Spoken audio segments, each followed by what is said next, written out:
সাংঘর্ষিক মনে করেন না? ধন্যবাদ আপনাকে। আমার বিষয়টা মনে হয়েছে কি যে ঠাকুর ঘরে কেড়ে আমি কলা খাই না, বিষয়টা এরকম আমার কাছে মনে হয়েছে।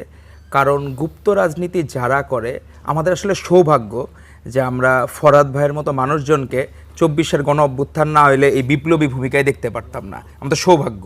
আর ওই ছাত্র শিবির যারা করে, এদের পরিচয় আমরা জানতে পারতাম না।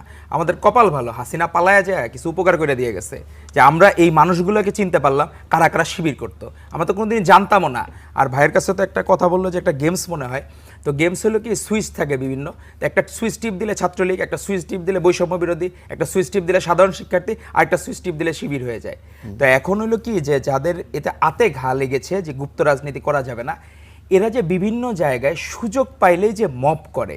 গুপ্ত রাজনীতি নিয়ে খুব একটা বিভ্রান্তিকর বিষয় হচ্ছে যে এরা সময় পাইলে, সুযোগ পাইলে, যেমন আমাদের ভাইদের যে 24-এর গণ অভ্যুত্থান পরবর্তীতে আমরা জানতে পারছি যে ভাইয়ের একটা পদ আছে, শিবির করে। আমরা না হইলে, আমরা ধরেন সৌভাগ্যবান এই জেনারেশন যে শিবিরের এই মানে আমরা ব্যক্তিবর্গগুলোকে চিনতে পারলাম।